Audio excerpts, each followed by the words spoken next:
Retour au débat de France 24 consacré à la diplomatie américaine, la diplomatie de gribouille vue d'ici, parce que c'est vrai qu'on a du mal pour l'instant de voir une ligne claire émerger. C'est l'occasion peut-être avec la venue cette semaine en Europe des plus hauts dignitaires de ce gouvernement Trump. Avec nous pour en parler en duplex de Washington, Anne Toulouse, auteur de Dans la tête de Donald Trump, c'est paru aux éditions Stock. Également avec nous ici même en plateau Dominique Simonet, essayiste, co-auteur avec Nicole Bachand de First Ladies à la conquête de la Maison Blanche aux éditions Perrin. Alexandre Andorra, vous êtes géopolitologue, co-auteur avec Thomas Negarov de la géopolitique des États-Unis aux presses universitaires de France.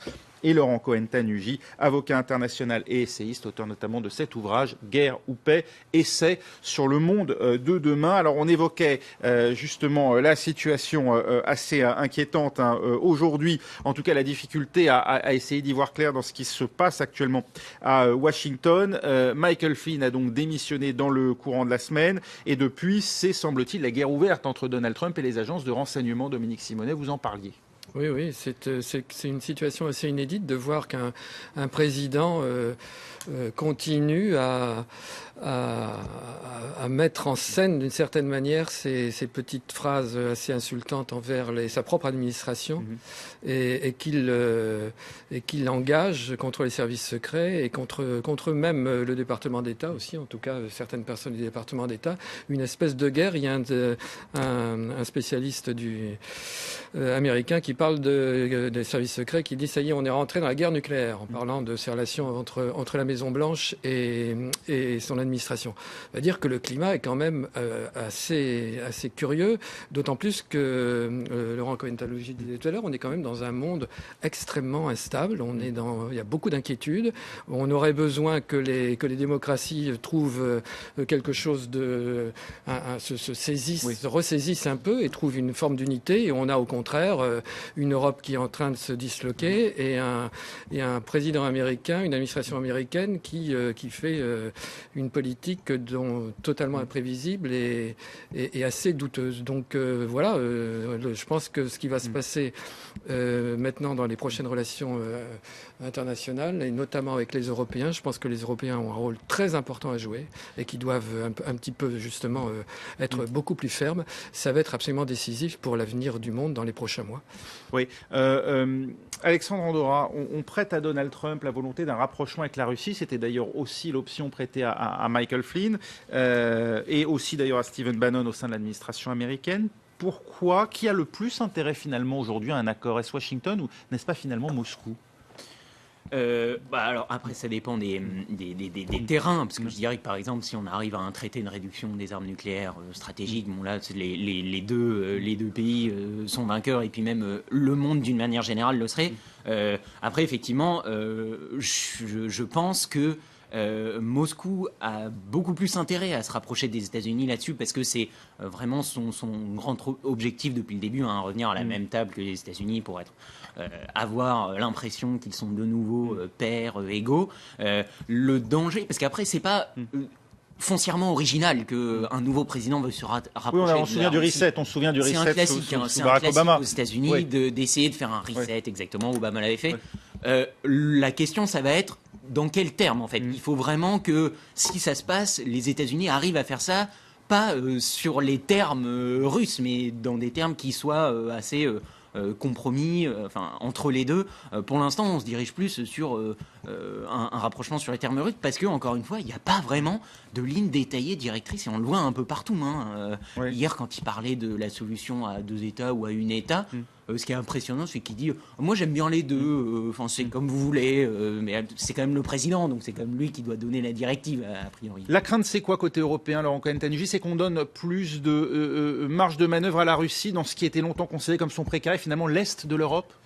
Oui, d'abord, je voulais dire que je crois qu'on est dans quelque chose de très, très différent du reset qu'on a évoqué. C'est-à-dire, le reset, c'était la politique, lorsque Obama est arrivé, effectivement, de normaliser la relation avec la Russie, mais dans un sens plutôt de libéralisation. Parce qu'on était reparti, il faut dire aussi, dans la guerre des étoiles, avec des boucliers antimissiles, avec ce type de... qui d'ailleurs continue, puisqu'il est prévu, dans la Roumanie en dispose, il est prévu toujours d'en livrer à la Pologne, de la part de l'OTAN. Oui, absolument. Mais là, aujourd'hui, on est... et c'était quand même dans un sens de libéralisation de la Russie, etc.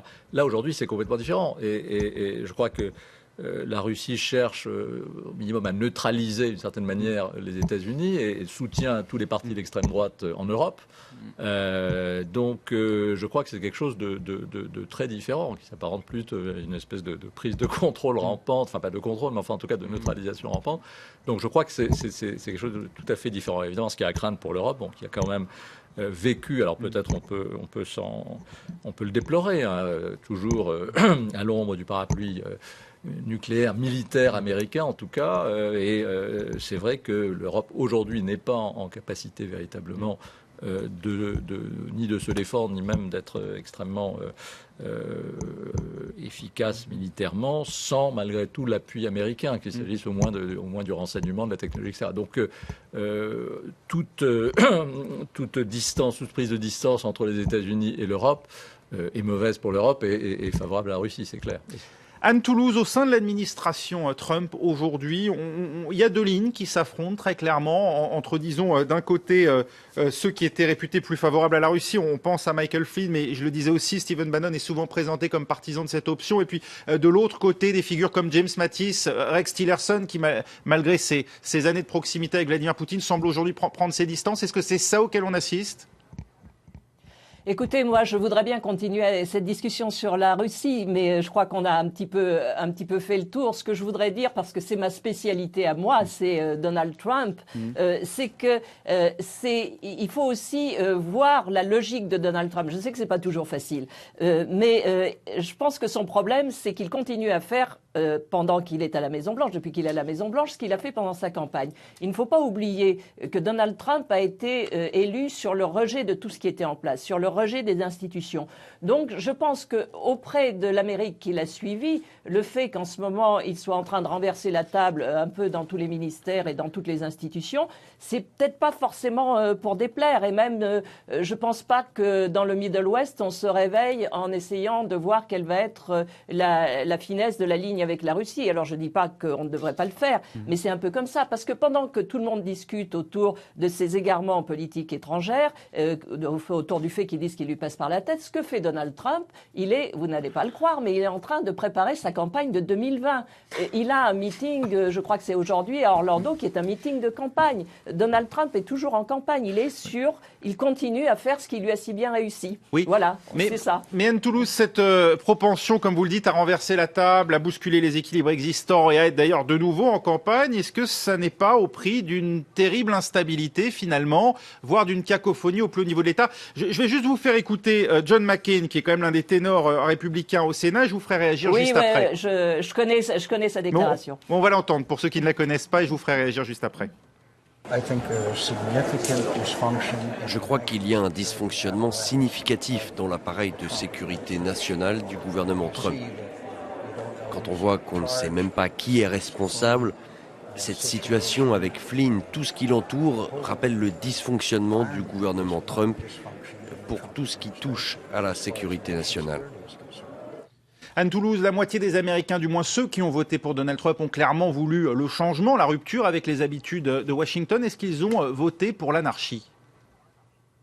Non, je ne pense pas. Et c'est vrai que ce que dit, on ne peut pas aller contre ce que dit le sénateur McCain, qui en plus est ravi de le dire, puisque vous savez qu'il fait partie des victimes de Donald Trump, qui ne l'a pas épargné pendant sa campagne. Donc il y a une espèce en plus, se superpose à ça une espèce de guerre interne entre les deux hommes. Non, je pense que les Américains, évidemment, comme tout le monde, veulent la stabilité, voulaient avoir une ligne claire, mais en même temps, la ligne claire de Donald Trump vis-à-vis de ses électeurs, c'est celle de l'intérêt des États-Unis.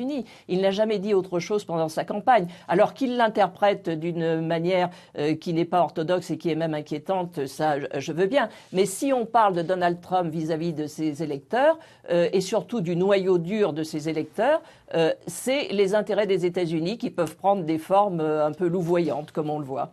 Dominique Simonet, les intérêts des États-Unis qui peuvent prendre, nous dit Anne Toulouse, des formes un peu louvoyantes, comme quand on voit, ne serait-ce que sur la question du conflit israélo-palestinien. Alors peut-être ça ne concerne pas effectivement les citoyens américains eux-mêmes, mais ça concerne les intérêts américains et on le voit en 24 heures, une évolution assez radicale dans la ligne. Il y a entre un président qui dit la solution à deux États n'est plus une condition préalable et le lendemain l'ambassadrice américaine à l'ONU qui dit que ça reste essentiel. Oui, on est toujours dans ce un pas en avant, un pas en arrière, dont on parlait tout à l'heure. Mais Anne Toulouse est une optimiste. juste parce que je ne crois pas que les intérêts américains auraient tout intérêt à ce que le monde fonctionne bien et que les démocraties fonctionnent bien. Je ne crois pas que l'un des intérêts américains, que ce soit de mettre la pagaille un peu partout dans les institutions internationales, comme il est en train de le faire dans les institutions intérieures.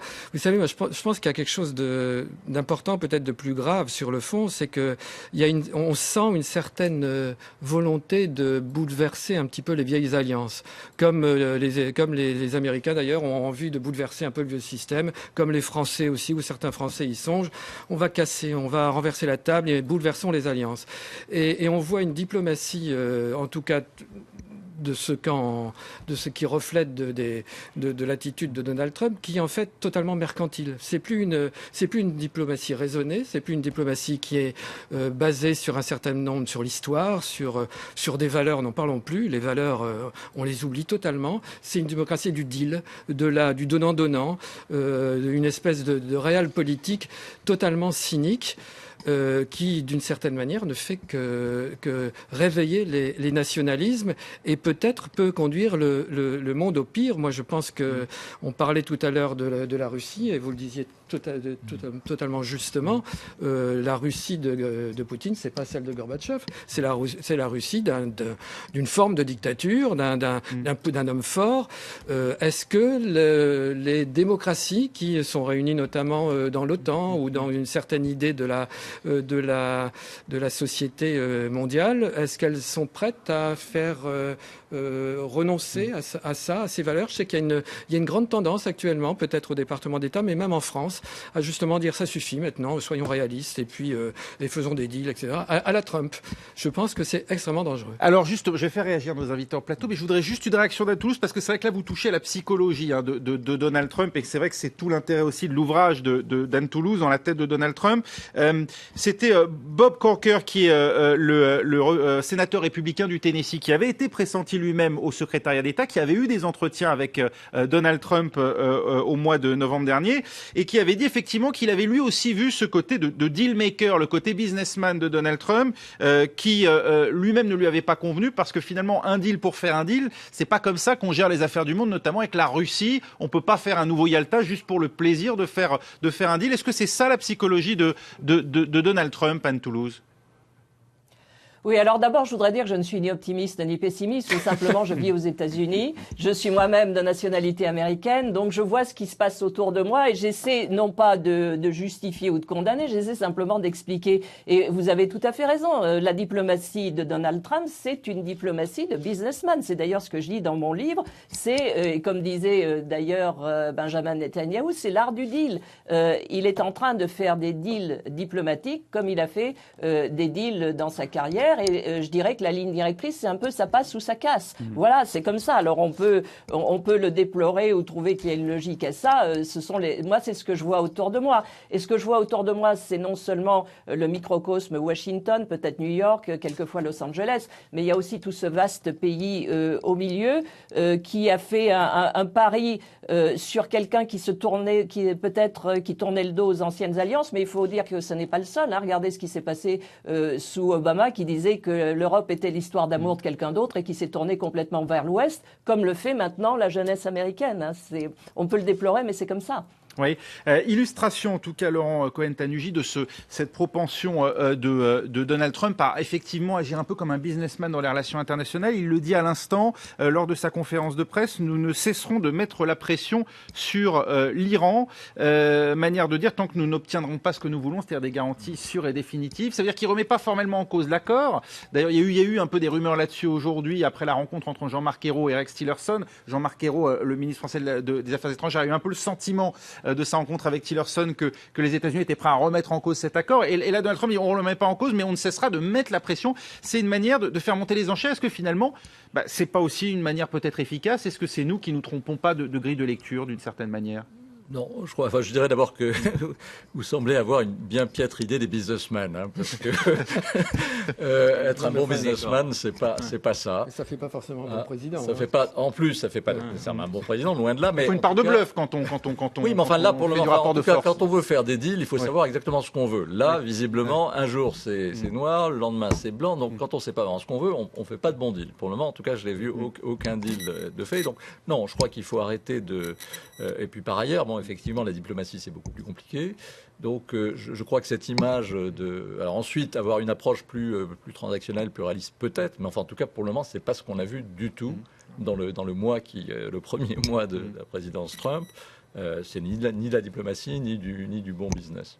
Alexandre Andorra. Oui, effectivement, je pense qu'il faut faire vraiment attention parce que Donald Trump est vraiment un communicant hors pair et il faut vraiment faire attention à pas tomber dans son narratif en fait, parce qu'il dit tout le temps oui, je change les choses, je renverse la table, etc. Et Hier, pour par l'instant- exemple, il nous parle d'un accord sans précédent sur le conflit israélo-palestinien avec une puissance régionale, quelque chose qui n'aurait jamais été entrepris jusque-là. Non, mais bien Comme sûr. si on pouvait presque le toucher du doigt. D'ailleurs, il dit un moment à Benjamin Netanyahou, je pensais pas que vous en parleriez, comme si effectivement il y avait de la substance derrière et qu'il venait C'est de ça. l'évoquer. Non mais voilà, en fait, on a l'impression que pour lui, il suffit de faire un tweet et c'est bon, c'est fait, c'est gravé dans le marbre. Enfin, pour l'instant, il dit qu'il va renverser la table, mais il ne le fait pas. S'il voulait vraiment le faire, Tillerson et Mattis auraient eu des discours différents dans leur déplacement aujourd'hui. Vous voulez dire qu'aujourd'hui, on assiste à des discours assez conventionnels de la Mais part de secrétaires exactement, oui, à la c'est- défense et Exactement. secrétaires d'État américains? C'est des discours qui sont vraiment assez classiques, surtout sur les relations transatlantiques. Même quand Mattis était il y a quelques semaines en Asie, c'était à peu près les mêmes discours qu'avant. Enfin, donc s'il voulait vraiment le faire, déjà, il y aurait ces directives. Et ensuite, je trouve effectivement pas que ça soit un si bon deal maker que ça, parce qu'il n'arrête pas de le dire. C'est souvent relayé, mais honnêtement, pour l'instant, les deux choses... Le Japon est quand même, Shinzo Abe est quand même venu à Washington avec l'annonce de 700 000 créations d'emplois. C'est Shinzo des Abe, mais investissements. c'est pas un dirigeant d'entreprise japonais qui l'a dit, c'est le Premier ministre. Donc voilà. Et surtout, là où il a fait deux grosses erreurs, je trouve, c'est sur le TPP, le Trans-Pacific Partnership, et la One China Policy, où on nous a tout le temps dit « Ah oui, mais c'est une tactique de négociation parce qu'il est vraiment très fort, etc. » Il l'a vraiment rayé, Et ensuite, il l'a abandonné sans rien avoir en retour. C'est la base de la négociation, vous n'abandonnez rien sans avoir en retour. Donc pour Ça l'instant... prouve peut-être qu'il avait des convictions contre le TPP, en tout cas contre le traité transpacifique. Mais pour l'instant, ça ne prouve pas qu'il soit un si bon dealmaker que ça, honnêtement. Laurent Cohen, Je voulais revenir sur ce qu'on disait tout à l'heure sur les intérêts des États-Unis et de l'Amérique et ce que pensent les électeurs du Midwest, etc. Je crois qu'il y a quand même des choses fondamentales, même pour les électeurs du Midwest, c'est le respect des institutions, le respect du droit. Le rule of law, comme on dit. Le rule of law, c'est la sécurité nationale des États-Unis.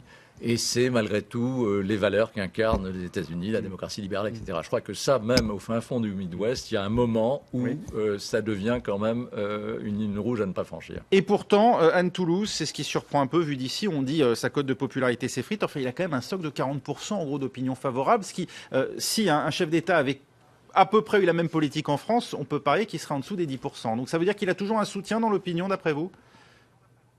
Oui, et c'est très difficile de quantifier les sondages d'opinion vis-à-vis de Donald Trump. J'ai même lu hier une analyse du site Politico disant qu'en fait, sa cote de popularité s'est sous-évaluée parce qu'il y a quand même, on a bien compris qu'il ne fait pas bon nulle part, et même aux États-Unis, de s'avouer supporter de Donald Trump. Ce que d'ailleurs, je ne suis pas son porte-parole, je constate simplement.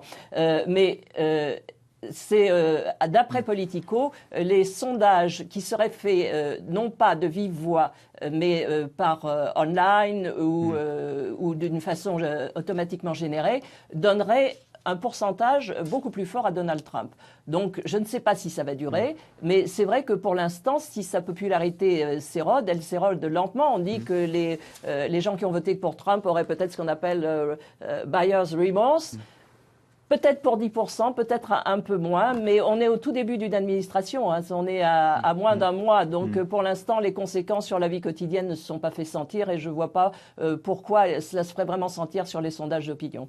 Alexandre Andra, vous vouliez ajouter un mot ? Oui, simplement pour dire qu'effectivement, donner un peu des données quantitatives, c'est vrai qu'il y a, pour l'instant, ces executive orders, notamment l'interdiction des citoyens des 7 pays musulmans, le mur, la renégociation de l'ALENA, etc., c'est les républicains sont nettement en faveur de tout ça. Hein. C'est à peu près 80% de soutien chez les républicains là-dedans. Oui, chez la base, pas chez l'establishment. Hein. Ah non, oui, bien sûr. Oui. Mais ça, c'est 80%, c'est un home run, comme on dit au baseball. C'est vraiment, génial d'un point de vue républicain. Et là-dessus, on revient à ce que disait Anne Toulouse tout à l'heure, c'est le fait qu'il soit toujours en campagne, en fait.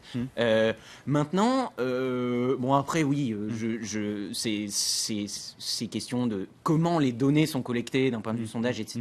Bon, j'aurais des choses à dire là-dessus, mais ça prendrait un peu de temps. Et malheureusement, voilà. Mais effectivement, si sa cote de popularité continue à s'éroder, elle va pas s'éroder d'un coup, ça va s'éroder progressivement. Ça va pas se faire comme ça du jour au lendemain. La conclusion. On peut s'interroger, et on s'interroge beaucoup aux États-Unis sur la personnalité elle-même de Trump aussi, qui est quelqu'un qui vraiment rend un certain nombre de spécialistes qui l'observent assez sceptiques. C'est quelqu'un qui a vraiment une vision démesurée de lui-même, qui n'accepte pas les critiques, qui est impulsif. Enfin, il présente, selon certains psychiatres, tous les troubles de la personnalité narcissique. Donc, c'est pas rien aussi d'avoir quelqu'un à qui on peut pas bien parler, qui n'écoute pas. Là, il y a aussi une véritable inquiétude sur l'homme Trump, qui était là pendant la candidature, pendant la campagne, pardon, et qui reste aujourd'hui alors qu'il est président. Et en tout cas, Donald Trump qui semble nous répondre durant sa conférence de presse, puisqu'il dit que les fuites dans les médias rendent plus difficile encore un deal avec la Russie. Ce sont donc les médias qui l'en empêchent. Et puis, il commande au département à la justice d'ouvrir une enquête sur les fuites dont se sont fait écho les agences de renseignement américaines. Autant dire que la bataille continue. Je voudrais remercier Anne Toulouse qui était avec nous en direct de Washington d'avoir participé à ce débat. Merci Anne. Merci également à Dominique Simonet avec nous en plateau, à Alexandre Andorra et à Laurent Cohen-Tanugy. Restez avec nous car l'actualité continue. Cette fois vue du net, c'est un œil sur les médias.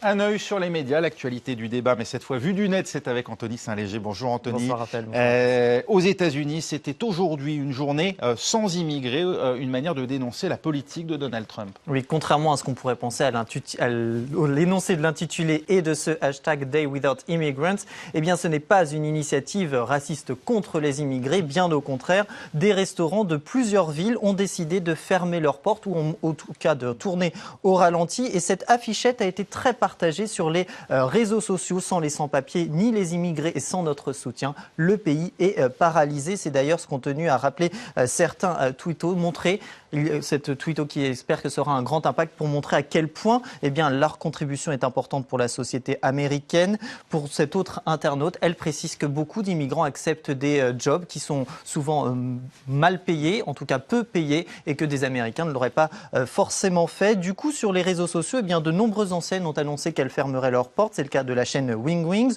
ou encore des restaurants All Set. Et puis, il y a eu aussi la décision de ce chef américano-espagnol, José Andrés. C'est lui qui avait refusé d'ouvrir un restaurant dans le flambant neuf hôtel de Trump à Washington pour protester justement contre ses propos contre les réfugiés mexicains. Alors l'autre chef, Rick Bayless, lui a annoncé qu'il fermait 4 restaurants à Chicago. Et puis certains ont tenu à rappeler qu'il n'y avait pas que la restauration qui était concernée. C'est par exemple cet internaute qui nous dit que habituellement il y a plus de monde ici en montrant cette photo pour parler du secteur du bâtiment. D'autres ont noté que, par solidarité, ils n'avaient pas envoyé leurs enfants à l'école. En témoigne ce témoignage de Amanda Snow. Autre sujet, Emmanuel Macron qui fait polémique ici en France auprès de la droite et du Front National après ses propos tenus en Algérie. Le candidat à la présidentielle pour le parti En Marche qui assimile la colonisation à un crime contre l'humanité. Oui, ce sont des propos accordés à une chaîne privée algérienne El Chourouk et qui ont suscité, vous l'avez dit, un tollé au sein de la classe politique à droite, essentiellement François Fillon, qui dénonce une détestation de notre histoire. Cette repentance permanente est indigne d'un potentiel chef de l'État. Dans un communiqué, le secrétaire général des Républicains dénonce, lui, une insulte à l'histoire de France et à la mémoire des millions de Français. Pour Gérald Darmanin, secrétaire général adjoint du parti, ce sont, je cite, des crachats sur la tombe des Français tirailleurs, supplétifs, harkis, morts pour une France qu'ils aimaient. Au Front National non plus, on n'a pas laissé passer les propos d'Emmanuel Macron. Le numéro 2 du parti préfère rappeler que la France a apporté les routes, les hôpitaux, la langue française et la culture française. française. En Algérie, pour Marion Maréchal Le Pen, eh bien, Emmanuel Macron est tout simplement le candidat de la repentance. À gauche aussi, Emmanuel Macron s'est attiré les critiques, notamment de Jean-Christophe Cambadélis, le premier secrétaire du PS, qui lui reproche un peu de ne pas trop savoir ce qu'il veut. Le ni droite ni gauche, c'est un jour pour la colonisation positive, un jour crime contre l'humanité, car c'est vrai que les propos d'Emmanuel Macron viennent contredire ceux qu'il avait tenus en octobre 2016. Il faut dire que le public n'était pas le même non plus lorsqu'il déclarait qu'il y avait eu la torture en Algérie, mais aussi l'émergence d'un État. Il y avait eu des éléments de civilisation et des éléments de barbarie. Alors face au tollé provoqué, eh bien, Emmanuel Macron s'est expliqué dans une vidéo, colonisation, le courage de dire les choses, même s'il a un petit peu joué les équilibristes, puisqu'il a parlé d'une responsabilité nécessaire tout en parlant d'une modernité apportée par la colonisation. Il a évoqué aucune repentance, mais aucun refoulé. Il n'a pas réutilisé le terme crime contre l'humanité qui était controversé, un terme que beaucoup d'historiens notamment ont jugé tout simplement inapproprié, même s'ils reconnaissent des massacres de masse. C'est le cas de cette historienne qui rappelait sur Twitter que la définition de crime contre l'humanité était essentiellement celle définie lors des procès de Nuremberg, de même que cette autre historienne, alors on a le droit à une petite pub, voilà, cette autre historienne, sur le plan juridique, le terme ne s'applique pas à la colonisation. Sur le plan moral, bien sûr, chacun est libre de faire sa propre vérité, estime-t-elle. Pour l'historien Benjamin Stora, eh bien, ça montre avant toutes ces polémiques que la colonisation reste avant tout un tabou. En témoignent, on s'en rappelle, les nombreuses polémiques en 2005, en 2007 ou encore en 2010. Merci beaucoup Anthony, c'était un œil sur les médias. Merci à nouveau à nos invités qui nous accompagnaient pendant ce débat. Restez avec nous à suivre un nouveau journal sur France 24.